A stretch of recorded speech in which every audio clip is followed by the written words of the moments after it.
Ladies and gentlemen, welcome to the Lawn Care CEO podcast. My name is Dan Ralphs. I'm the head coach here at the Lawn Care CEO. And I'm so excited to be with you on this beautiful May 6th when I'm recording this. So one of the interesting kind of ways my brain operates when it comes to trying to help lawn care business owners learn how to run really effective, scalable, humming companies. In fact, one of the reasons I partnered with my partner, Aaron Suttonville, who's the CEO of Lawn Care CEO, is his business was so beautifully scalable. His business was so beautifully scalable. And what that means is that literally every part of the business, if you put more pressure on it, it would continue to be healthy and thrive and grow, right? And so, one of my goals, we rarely work with companies in our coaching that don't want to grow. In fact, I don't meet very many companies where they go, I'm kind of good. I don't want to grow. I don't want to get better. I don't want to continue to see this thing improve. It's kind of the nature of most entrepreneurs. Now, I recognize that there are a handful of people out there that are trying to build a little lifestyle business and they want to build it to, $250,000 and they just want to kind of make $100,000 a year and call it a good day. But that's not really, I think, who's listening to our podcast. I think those who are listening to our podcast are those who are saying, I want to take it from $250,000 to $250 million, right? I want to dream big dreams and I want to go after something really big. Now, some of you choked on your coffee as I said, hey, 250 million. I get that that's maybe not where all of you want to go, but at the end of the day, I do think there is a drive and a passion to scale and grow your company. And so I spend all day, every day almost, asking the question, how do I help the guy across from me scale? And what is getting in the way of their ability to scale? What are the roadblocks for scalability? And I don't want to call anyone out. So sometimes I'm just going to kind of semi-make up stories to keep people's innocence protected. But I remember the other day we had a client who came to us and sort of said, hey, man, my dream is to grow this thing to 10 million and beyond. And when we actually unpacked and we looked at the business itself, it was wildly unhealthy.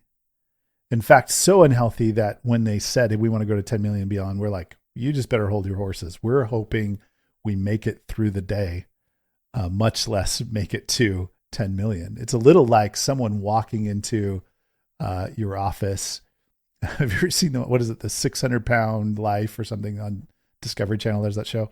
It's like somebody walking in on the 600-pound life and saying, hey, I weigh 600 pounds and I want to run the Boston Marathon. And you kind of go, okay, I love you for it. Bless you, my child.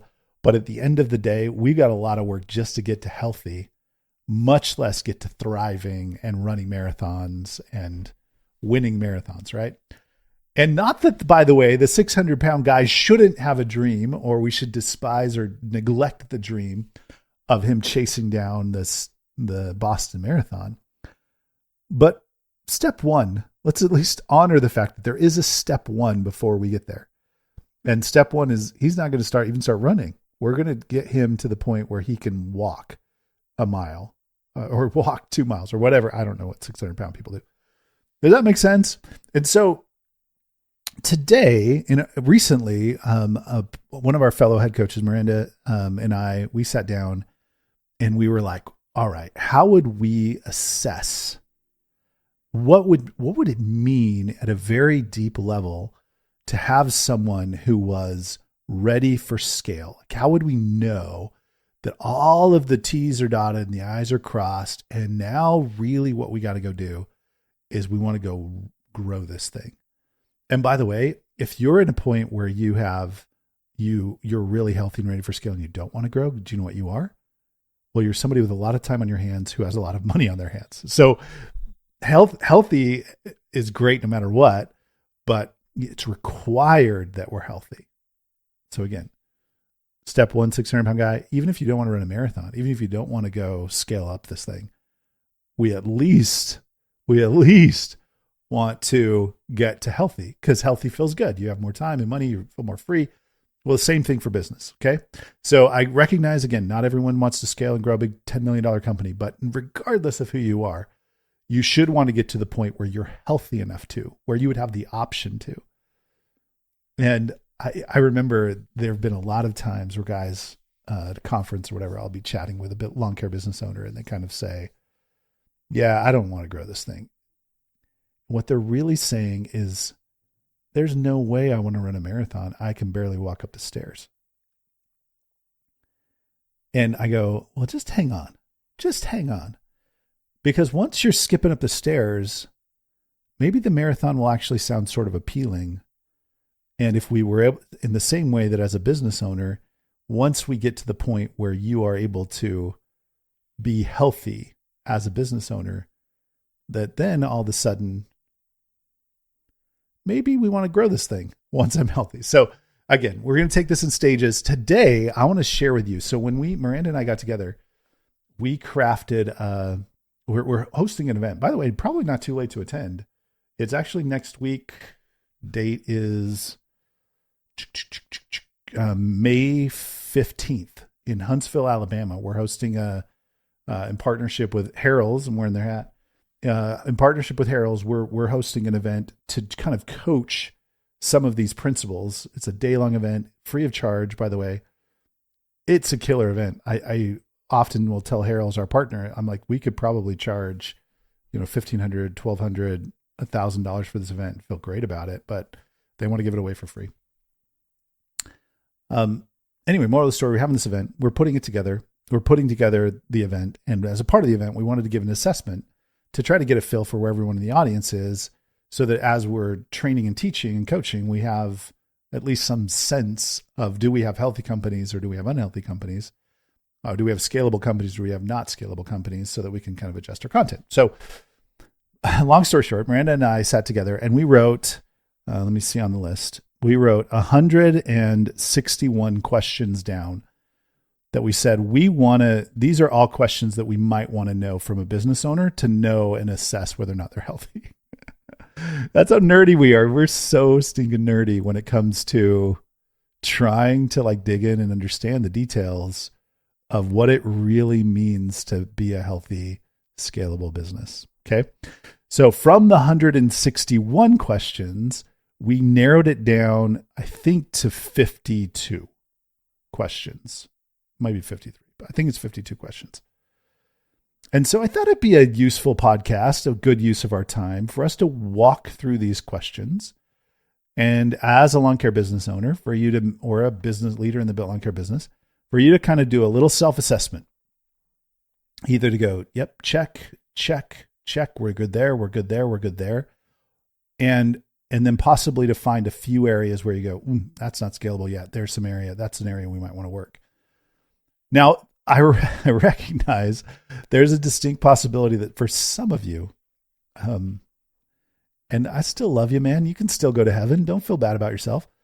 But for some of you, you might check no to nearly all of these. And if that's the case, don't despair. All that means is we're not quite ready to go borrow money from our mother-in-law to spend on marketing. Step one is we got to get our internal house in order. I'd often, when we talk about 3-year missions with companies, I'd often say there are 2 kinds of missions. And a mission for us is about a 3-year period of work. So for us, there are 2 types of missions for a company. The first type of mission is the type that I call a build mission. And build means I need to lay the foundation. I need to, before we take off in the rocket ship, I need to build a launch pad for the rocket. And usually that means the majority of the work and the problems we have in our business are internal, that we need to fix things within our own house. I need to get my own house cleaned up before I'm ready to really grow and scale.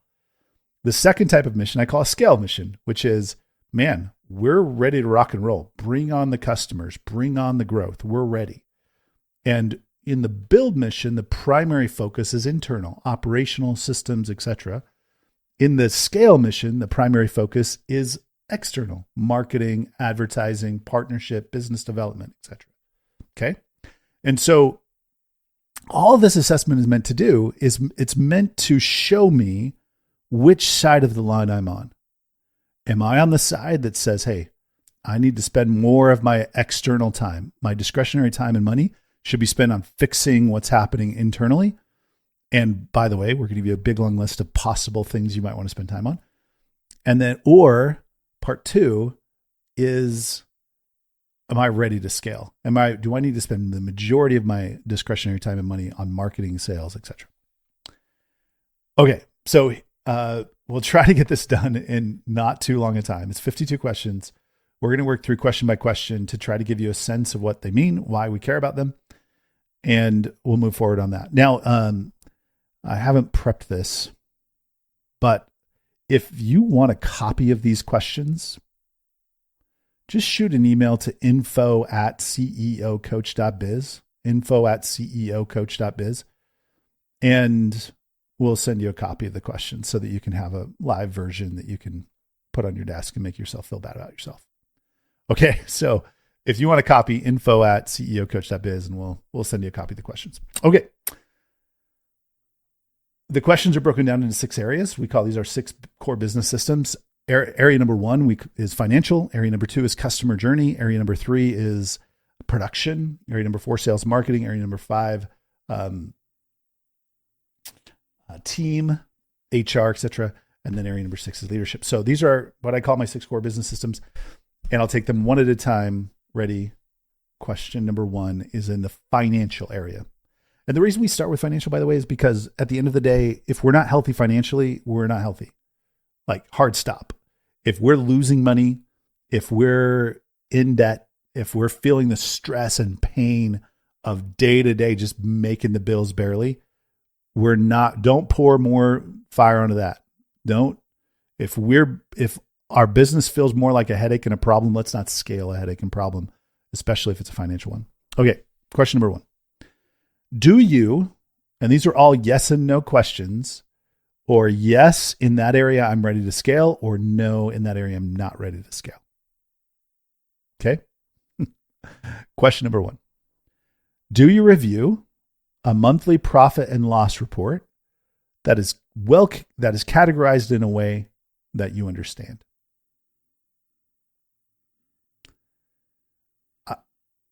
In other words, if you're a pilot flying an airplane, do you have working instruments? So I don't know how I would operate a business, and I certainly wouldn't want to scale a business where I either didn't have a regular, accurate P&L report, or I didn't understand it. This, by the way, is why Lawn Care CEO, we have a little bookkeeping division, because so many lawn care business owners were not having clear, easy to read P&Ls, and that to us is vital.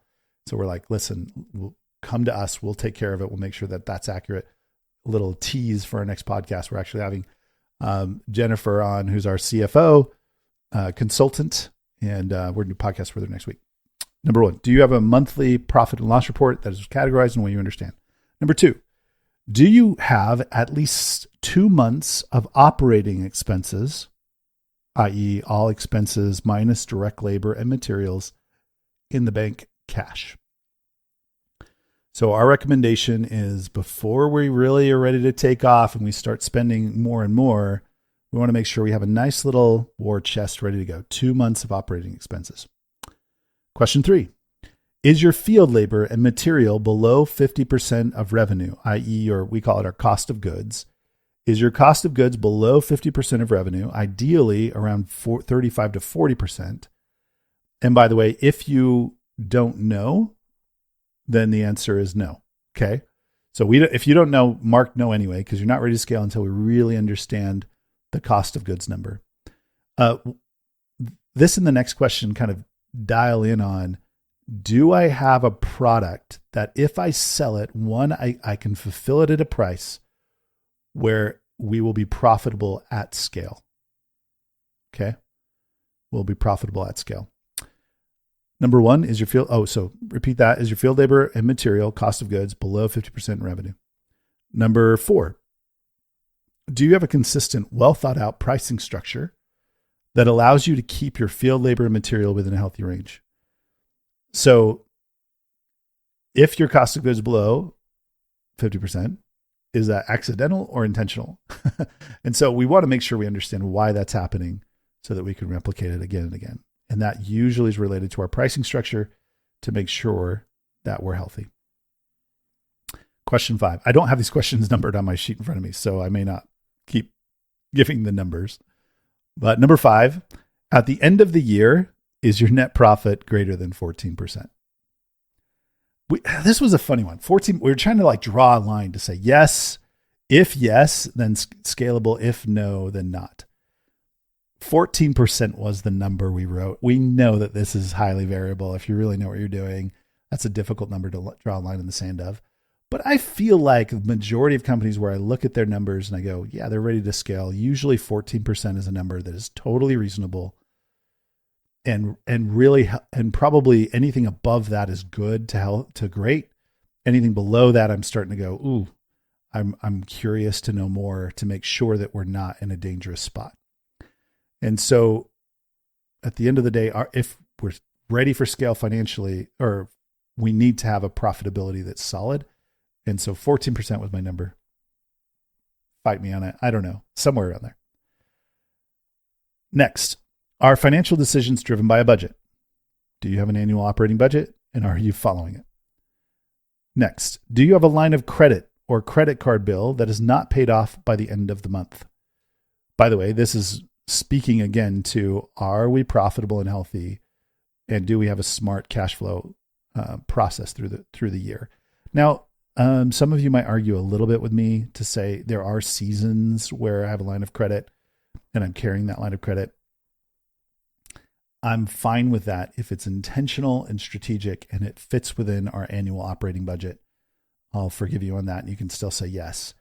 But generally, we don't want to be carrying credit card debt month after month because we're just behind, is the spirit of this question. Next, is your bookkeeping designed for decision-making and not just taxes? So there's a little bit to that first question. Next, do you invoice in advance or within a week after the work is produced? And do you collect payment efficiently? Yes or no? Next, is your overdue accounts receivable within a healthy range? Well, a healthy range we targeted was less than 10% of total revenue. So if I made $100,000, it should be less than $10,000 in accounts receivable at any given time. Again, I know that varies based on your industry, etc. So again, the spirit of financial preparation for scale is, do I have something that I can sell that is profitable? And is my cost to produce that work within a healthy range? And do I know how to collect that money? And am I operating within a budget so that I know and have financial insight into why I'm making the decisions I am, and I'm being successful that way? Okay. So that's our financial section. So you can ask yourself generally, I think, how many questions did I ask? 1, 2, 3, 4, 5, 6, 7, 8, 9, 10. And if you answered, if you're 5 of 10, we probably have some room to work. If you're 2 of 10, please see me immediately after class. If you're 8 of 10, then you're probably in a really good spot. Next section, customer journey. Are new leads contacted within 24 hours? Self-explanatory. Do you answer inbound calls during business hours live at least 85% of the time? Have one client, shout out to you guys, you know who you are. They're like 98.9 or something. It's just awesome. Do you track customer retention and churn rates? If so, is your annual retention rate greater than 80%? The inverse of that would be, is your churn rate or attrition rate less than 20%? Next, is your customer onboarding process delightful, repeatable, and consistent? So what we're asking is, from the time that they pick up the phone to the time that they're assigned and scheduled on the job, is that whole process, step by step by step, delightful, repeatable, happens the same way every time. And we just have a dialed in way of doing that. Next question. Is there a handoff from sales to operations with clear details? Is there a handoff from sales to operation clear details? You know whether or not this is true. Probably more often than not, I have people who are like, yeah, we have some trouble. And the trouble is sales doesn't talk to production or production to sales. Is that process tied to that? Next, do customers know how to contact you? And do they get a response within 24 hours? Now, ideally, again, we're picking up the phone, but at very least, if a customer reaches out by email, text, Facebook, or however they get a hold of you, they know that they're going to hear back from you within 24 hours. Next, do you use a CRM, House Call Pro, Jobber, Service Autopilot, Spray, whatever you use, and do you use it adequately? And I'm not saying perfectly. Most of these we don't use. We use 10% of our brain there, but do you use it adequately? Is it functioning well for you? Are we using it as it's designed or not? By the way, this deserves another podcast episode coming to you soon. And then finally, in customer journey, do you have a system to request and receive 5-star reviews? Okay. Again, 1, 2, 3, 4, 5, 6, 7, 8 questions. Not ready for scale. Big trouble if we're 2 of 8. Ready for scale if we're 6 or 7 out of 8. Okay. So number 1, financial. Number 2, customer journey. Hopefully this is helpful, by the way. So let me just pause after that section. I know this is a little bit tedious. Again, send us info@ceocoach.biz if you want the full report. Or to our tens of tens. But again, the spirit of this is I want you sitting in your truck and I want you going, okay, I see in the details where we still have gaps, or dang it, we're ready. Like, let's go. We're ready to grow and scale. So I'm going to keep going. Be bored with me or not, but I think this is critical information. So, to production. So financial, are we healthy? Are we sound? Customer journey, are we healthy? Are we sound? Production. Do your crews start their morning routine on time with clarity and readiness? Number 2, do you have production targets per crew at least monthly? So does every crew know what they're responsible to produce? I know it's seasonal. At least they have a monthly target that they're trying to produce, if not weekly, if not daily. Next, number 3, in production.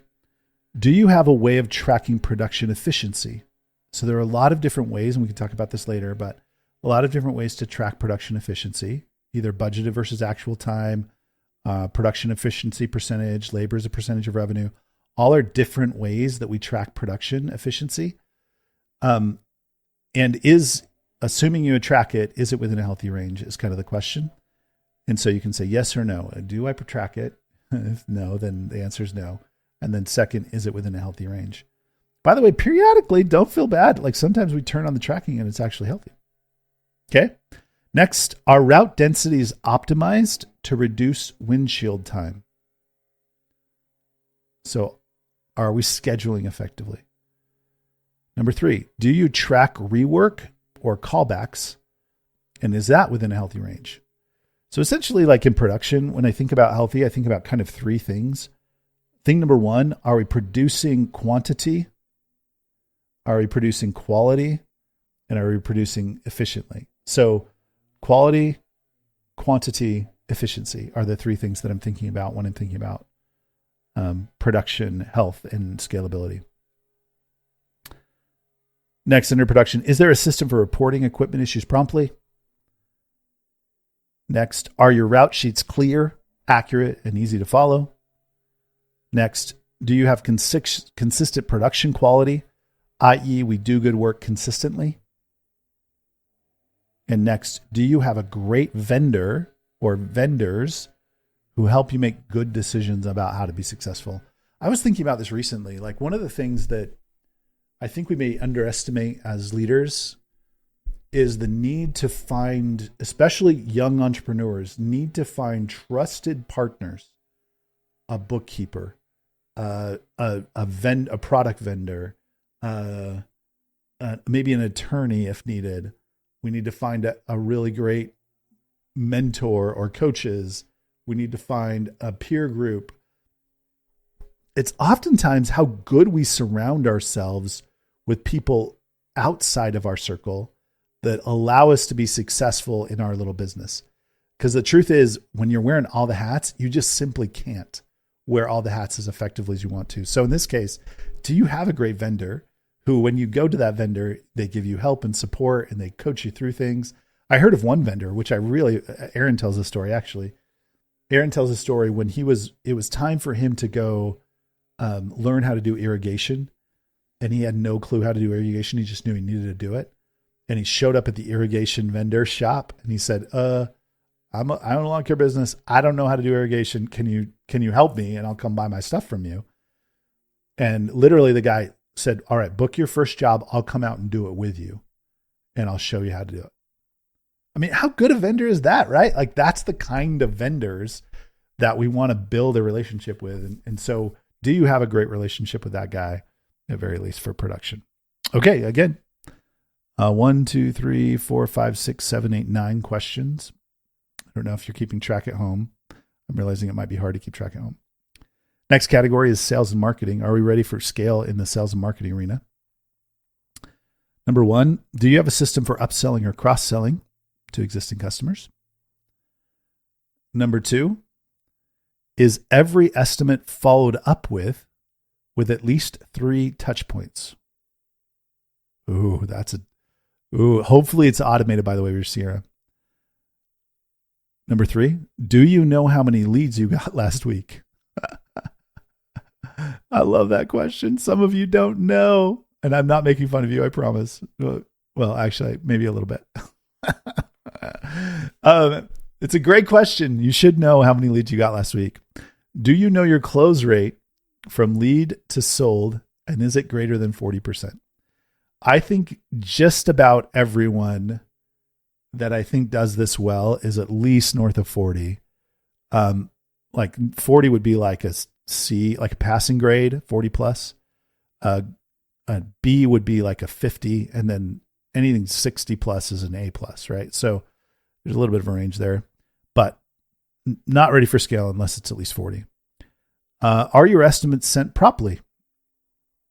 So the promptly varies based on, obviously, service offering. Quick mowing estimate should be right away. Maybe a mulching job or a cleanup job. Maybe we have to go out and see it. So it might be, 24 hours, and the bigger projects might be a little longer. Do you have Google reviews? And if so, is your average review 4.8 or greater? Yes or no? Are your trucks wrapped? Yes or no? Do you put yard signs in yards after service? Yes or no? And then finally, are you ranked top 3? We call it the map pack in your Google local business listing for your area. Now, I know, by the way, that varies based on block you're searching from and a lot of factors, but generally, are you usually in that top 3? And that's something definitely I'd work on. And by the way, that little effort probably leans into the scale category as far as what kind of work that is, but something we might be thinking about early on. So for sales and marketing, honestly, the question is, are we taking really good care of the leads that we currently get? So before we turn on the spigot to seek out more leads, at very least, are we taking care of the leads that we get? Estimates are coming in. We're following up effectively. We're sending estimates promptly. We're getting good reviews. And then we're doing the things that are kind of that organic community-based marketing to help us get going. Next is team. So again, financial. And by the way, I think, as I'm thinking about this as you're listening to this podcast, one of the things that I really want you to be getting out of this experience in this podcast today is like this understanding of like the dynamic of what a great, healthy lawn care business looks like. It is a lot of little details that come together to create something amazing. But again, it's not 1,000 things. I mean, we've narrowed it down to a list of 50 plus things that you go, all right, we got to get all of these kind of dialed in, and we're going to pick them apart one by one. Next is team. So obviously, this is assuming you have one. So those of you who are just solo operators, the way I would have you think through this is I'd have you think through, do I, as a team member of the team, have the things? Do I, as a member of the team, have the things that were listed here? But for the rest of you, you're going to think this through the lens of the eyes of your team members, even if I have just one. Do all of the members of your team know how their performance is measured? Number 2, do you have a clear job description and documented SOPs for every role on your team? This is becoming more and more clear to me that this is key, that we have. And I don't really love the term SOP. We can talk about that later. But do we, like when someone comes in and we say, here's your job, are we able to communicate clearly what the job is and how it's done? Number 3, is there a structured onboarding process for new hires? Number 4, do you meet one-on-one with each team member at least monthly? I could talk for so long about all of these. Number 5, are you fully staffed?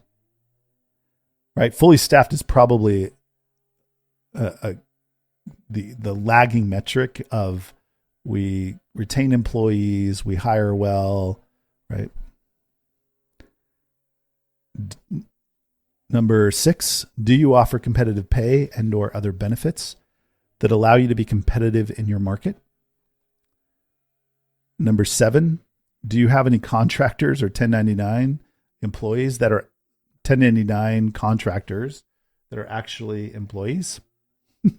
Okay, we see this periodically, right? Where guys are paying their contractors and treating them like employees when they're actually not. And it's just like a legal loophole they're jumping through. But dude, let's get that cleaned up before we try to scale anything. Do you have an effective hiring process? This is a big one, by the way, for scale. If you don't know how to hire and bring on new talent, when we push on the gas and the leads start flowing and the project opportunities are there, got to get that right before we're really ready to scale. Number something, do you retain employees on average for more than 12 months? So if you're churning employees, hard to scale that way. And then finally, do you pay yourself a consistent owner's wage with a payroll check separate from distribution? All right. As for team, how are we doing? 1, 2, 3, 4, 5, 6, 7, 8, 9, 10, 11 questions there. How did we do? Are we 50% or better? Which is like, striving again, or are we seeing the teacher after class? The final category is leadership. So in all of this, one of the things that we have to prepare ourselves with if we're going to go grow and scale, in fact, arguably the only thing we need to figure out if we're going to grow and scale is, do we know how to lead this thing effectively? Because a business will only rise to the level of its leadership. And so to the degree that we know how to scale a business, then we're in a position, like we know how to lead effectively, then we're ready to scale. If we're not ready, or we don't understand what it means to really lead effectively, we should learn that before we again push on the gas, add a bunch of people, and it turns into a little bit of chaos. Question number 1 in leadership. Do you have a healthy financial rhythm in your business? Monthly P&L overview, quarterly budget adjustments, annual budgeting process, etc. Question 2. Do you have a written company vision, purpose, values, 3-year mission, etc. Number 3. Do you have annual and quarterly planning meetings? Number 4. Do you track and report on key metrics weekly? Like KPI report. Again, this is something else that you can just email us and we'll send you our KPI report if you want some help. Number 5, do you have a weekly leadership meeting? Number 6, do you delegate low ROI tasks consistently? This, by the way, is something that for young CEOs is one of the hardest things to do for some. Is like, I just want to hang on to that little detail. I can't see anyone doing it as well as me. So do you delegate low ROI tasks consistently? Number 6, I think.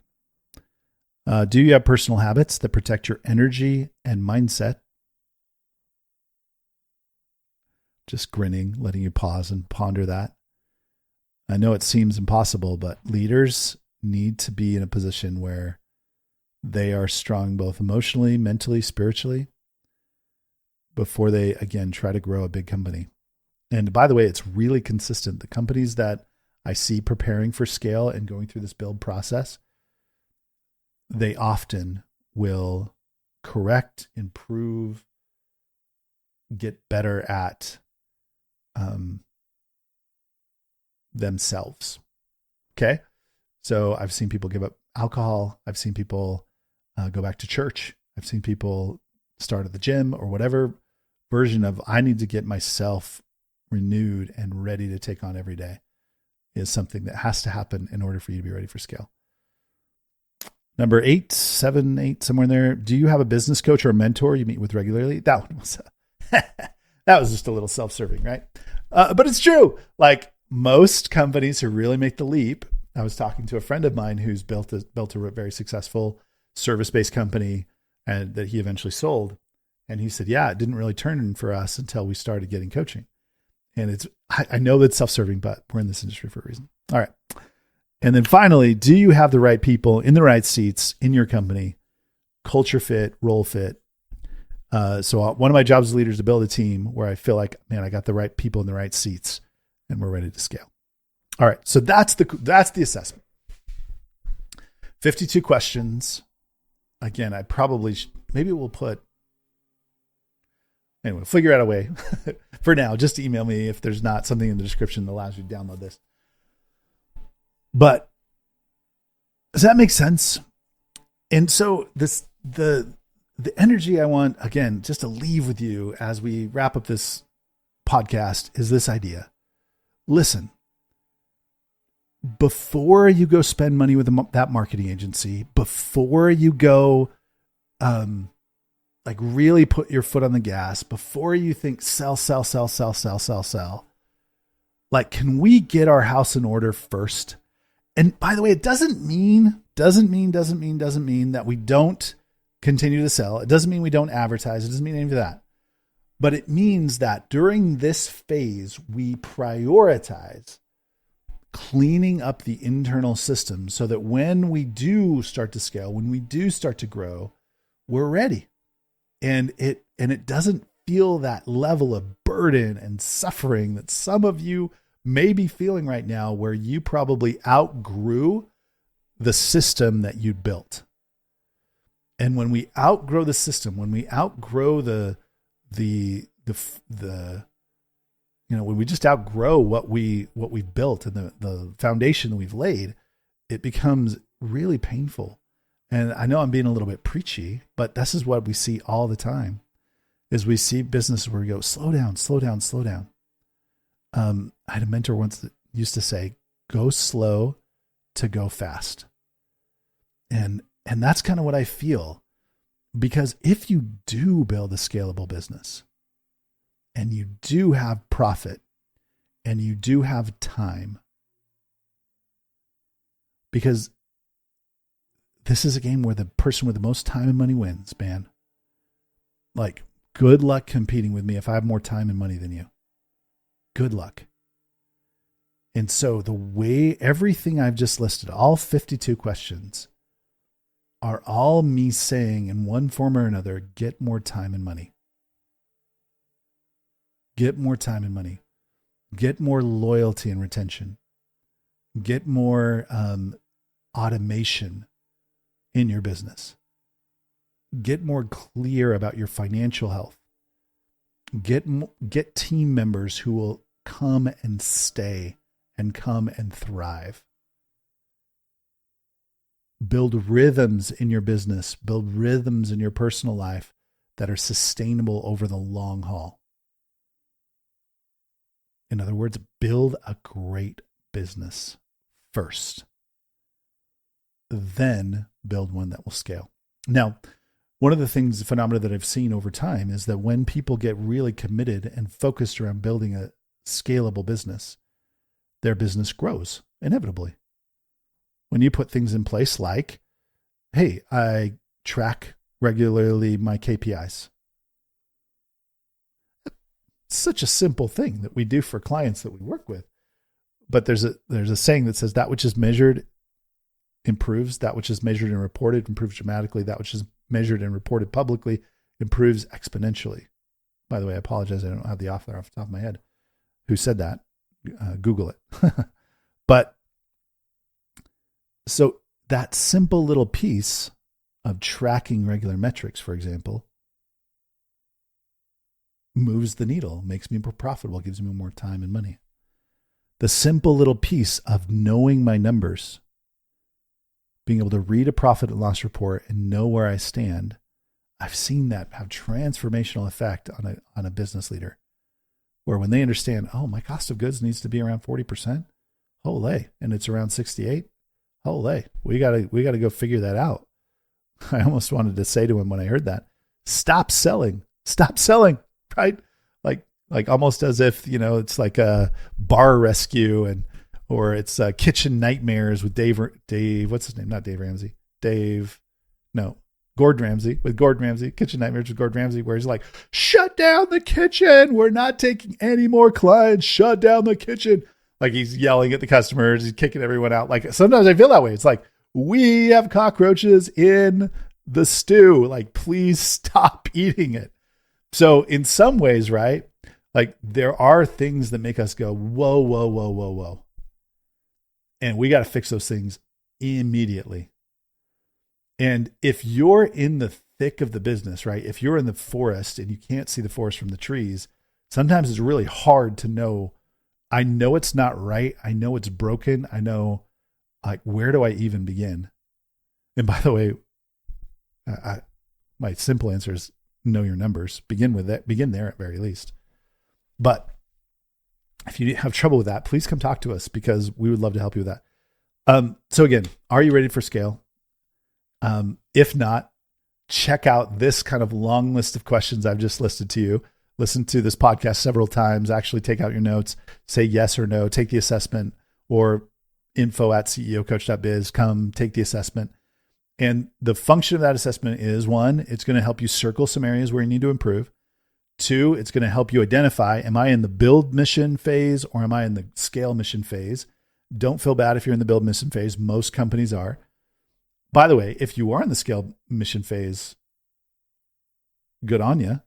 Let's grow. Let's go. Let's start thinking about taking some of that profit, reinvesting, because now we have something really worthwhile. Let's think about acquisition. Let's think about new markets. Like that's a really fun place to be in. But for the majority, for the rest of us humans, let's slow down and prioritize fixing elements in our business. Let me just say one thing about how I approach that before we wrap. I would take this list if I were you, especially if you're a 1, 2, 3-man shop. Even if you're a 5, 6, 8 person team, I would take this list and I would work through the list and circle areas where we want to improve. I'm looking at the question, do you review a monthly profit and loss statement report that is categorized in a way you understand? Is your bookkeeping designed for decision making, not just taxes? So I'm going to circle that and it's going to go on my to-do list. All right, I need to get my profit and loss cleaned up. And maybe this is on my mind because I know I'm recording a podcast tomorrow with a really talented bookkeeper, financial mind. But I'm going to get that cleaned up. And I'm going to start working my way through these pieces of the puzzle so that I kind of know that I have a healthy business that's ready for scale. There? You guys, I can't even tell you how fun it has been for me as a coach to watch companies work through this challenging work of building a really scalable, really healthy, really powerful business. And by the way, usually takes 2 to 3 years to go from, hey, we're not ready to scale to ready to scale. It's not an easy process. It takes time. But it's been so fun to sit side by side with companies who've gone through that process, and then they get to a point where they're like, okay, we're ready. Like, bring it on. Time to grow, time to scale. And those are the companies who legitimately are going to make it to 10 million, legitimately are going to turn that into something that will be not just life-changing, but generational changing wealth that they're going to provide for their families. And those are the people who are going to be able to do a whole lot more good because they're going to have discretionary time, discretionary money that they're going to be able to take out and impact the world with. You guys, thanks for listening to the Lawn Care CEO podcast. And as always, do more good.